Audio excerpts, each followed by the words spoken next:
इस नाम में इतनी ताकत है, सेवा और नाम।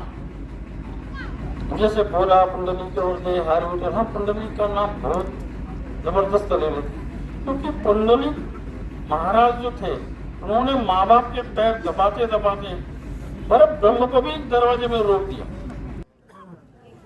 जी महाराज की जय, गुरु गोरखनाथ जी महाराज की जय, भवनाथ सदाशिव सिद्धौ की जय, वेश भगवान की जय,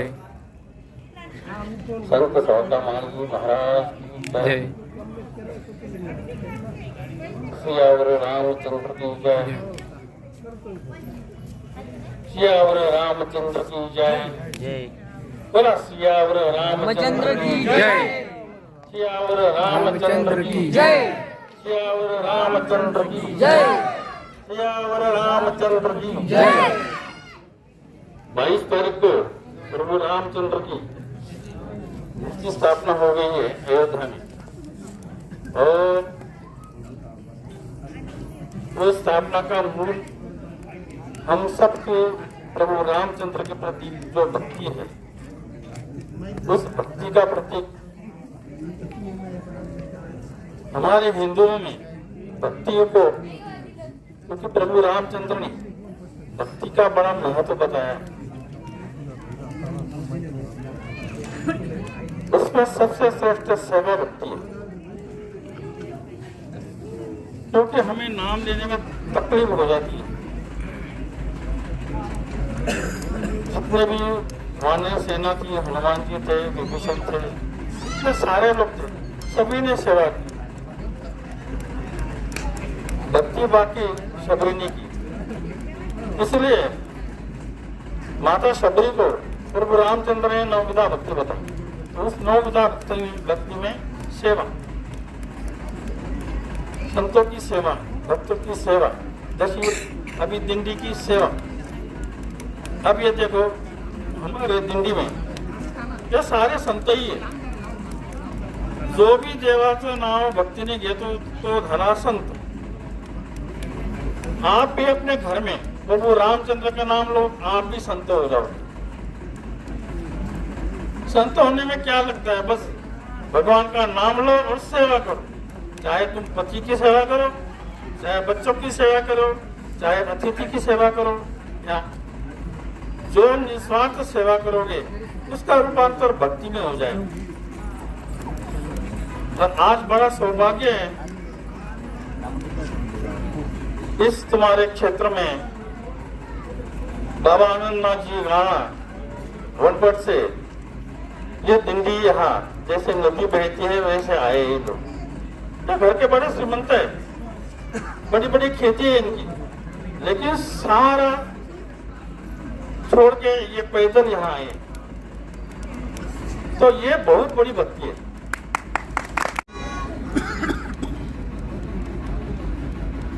तो इस नाम में इतनी ताकत है, सेवा और नाम। जैसे बोला पुंडलिक और दे हारी उठे, हाँ पुंडलिक का नाम बहुत जबरदस्त ले लेते, क्योंकि पुंडलिक महाराज जो थे उन्होंने माँ बाप के पैर दबाते दबाते पर ब्रह्म को भी दरवाजे में रोक दिया। वो ऐसी ईट फेंक के बोले यही खड़ा बजे, मैं मेरे माँ बाप की सेवा करूं। तो माँ बाप का स्थान पर ब्रह्म से भी ऊंचा बता दिया। तो बच्चों को मुझे यही कहना है कि माँ बाप की सेवा जरूर करो। चाहे तुमको 4 बच्चे हो गए तो तुम भी माँ बाप बन गए, तो भी तुम्हें माँ बाप की सेवा करना जरूरी है। उसी को ही परमात्मा मिलेगा, उनको ही परमात्मा होगी। घर में सेवा नहीं करेंगे, बाहर दुनिया भर का नाटक करेंगे, तो उसमें अर्थ नहीं है। जो भी करना है थोड़ा करो, लेकिन सच्चाई से करो। ऐसा पुंडलिक महाराज हमें, अभी देखो पंढरपुर में उनकी पहली सीढ़ी है पुंडलिक महाराज। उसी सीढ़ी का दर्शन करके फिर हमें पांडुरंग के पास जाना पड़ता है, चौरकमाई के पास। तो सेवा का इतना बड़ा फल। अब नाम लेते लेते सेवा करोगे तो पुण्य की गणना कौन करे? हरि मुखे मना, हरि मुखे मना, पुण्याति गणना कौन? अगर इस प्रकार भगवान का नाम लेते हुए तुम अगर सेवा करोगे तो तुम्हें बहुत पुण्य मिलेगा। पुण्य की गणना कौन है, मतलब उस गणना का कोई लायक ही नहीं है, कौन करेगा उसकी गिनती, कौन करेगा। इतना पुण्य होता है केवल नाम लेना। सतयुग में तो तपस्या करनी पड़ती थी हजारों साल, तब जाके भगवान मिलता था। त्रेता में तंत्र मंत्र से ही करना पड़ता था भगवान को, तब जाके भगवान मिलता था। द्वापर में कर्म योग से हो, और कलयुग में तो केवल नाम बताया। तुम चलते फिरते भी नाम लो। देखो, आप घर में रोटी भी बनाओगे या कोई व्यक्ति अपना काम करेगा, अगर भगवान का नाम लेते लेते करोगे तो उस रोटी में भी टेस्ट आएगी। और उस काम का जो आकार है, अभी देखो अयोध्या में जो राम मूर्ति बनाई है, उस कलाकार ने इतना एकाग्र होकर भगवान का राम का नाम लेके बनाया, तो इतनी सुंदर मूर्ति बन गई। उसी प्रकार हम भी हमारा काम अगर राम का नाम लेते हुए करेंगे, नामस्मरण करते हुए करेंगे, तो उस काम में अच्छा रंग रूप आ जाएगा या अच्छा फायदा होगा। अब देखो नाम का प्रताप।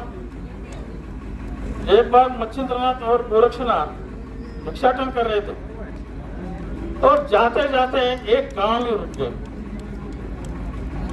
और मच्छिंद्रनाथ जी ने गोरक्षनाथ जी को एक मंत्र दे दिया, बोले इसका नाम स्मरण कर ले। गोरक्षनाथ जी वहां बैठ गए गांव के बाहर एक पेड़ के नीचे, और मच्छिंद्रनाथ भिक्षा मांगने चले गए।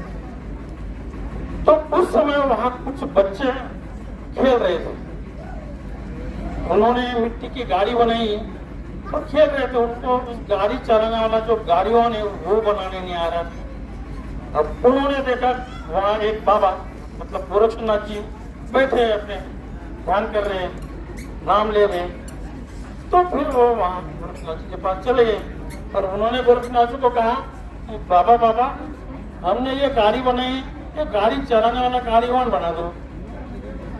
अब एक बार नहीं, दो बार नहीं, अब गोरक्षनाथ जी बोले हटो, मेरे को करना तो भजन नहीं, बोले हमको बना दो। बार हट, बच्चों का हट देख के गोरक्षनाथ जी बोले चलो बना देता हूँ। तो वो फिर मिट्टी का वो गाड़ीवान बनाने लगे। अब गाड़ीवान बनाते बनाते मुख में नाम चल रहा है उनका, तो मन का अंदर वो नाम लेते लेते आंतरिक शक्ति इतनी जबरदस्त हो गई, आप ही कर सकते। तो उस शक्ति से उस पुतले में वो मिट्टी का जो गाड़ीवान बना था उसके अंदर जान आ गई। बताओ, नाम का इतना बड़ा प्रताप। तो वो नाम आते ही वो जो मिट्टी का पुतला था वो जिंदा हो गया। क्या जिंदा हो गया? तो बच्चे डर के भाग गए, बोले भूत भूत हिसाब से वो भाग गए। उसके बाद फिर ये वार्ता गांव में चली गई। फिर मच्छिंद्रनाथ जी को ये वार्ता मिल गई। फिर मच्छिंद्रनाथ आ गए, उनको भी बड़ा आश्चर्य हुआ, अरे नाम में कितनी ताकत है। तो गांव के लोग भी आ गए। फिर उस बच्चे को अब वो रोने लगा, तो वो फिर मच्छिंद्रनाथ जी ने उसका नाम गहनीनाथ रखा, और उस गांव के एक ब्राह्मण परिवार को बोले इनका तुम संगोपन करो, जब बड़ा होगा हम इसको लेने आएंगे। तो इस प्रकार नाम का प्रताप है। ये क्या है? नाम का प्रताप है। आप भी भगवान राम का लोगों नाम लोगे, मंत्र का नाम लोगे। आध्यात्मिक शक्ति अगर तुम ये साधना करके भजन करके निर्माण की, तो तुम्हारी बात बच्चे तो क्या बाहर के लोग भी मानेंगे। क्या इतनी नाम में ताकत। तो हरिमुख्य मना पुण्याची गणना कौन करी। बस यही बात मैं मुझे बताना था। तुम कुछ भी करो, तुम भगवान का नाम लो। क्या गाली कैसे बिना बताए मुंह में गाली आ जाती है, वैसे नाम बिना बोले आना चाहिए। क्या गुस्सा आया तो हम तुरंत गाली आ जाती है, पता नहीं गाली आ ही जाती है। उसी प्रकार भगवान का भी नाम उसी मिनट में, उसी सेकंड में, उसी इसमें आना चाहिए। तो भगवान का नाम आने का मतलब ही है कि सामने वाले के ऊपर इसका प्रभाव पड़ता है आंतरिक शक्ति से। म्हणून हरिमुखे म्हणा पुण्याची गणना कोण करे। बोला पुंडलिक वरदे हर विठ्ठल श्री ज्ञानदेव तुकाराम पंढरीनाथ महाराज की जय। बोला अलग निरंजन अलग निरंजन अलग निरंजन अलग निरंजन अलग निरंजन अलग निरंजन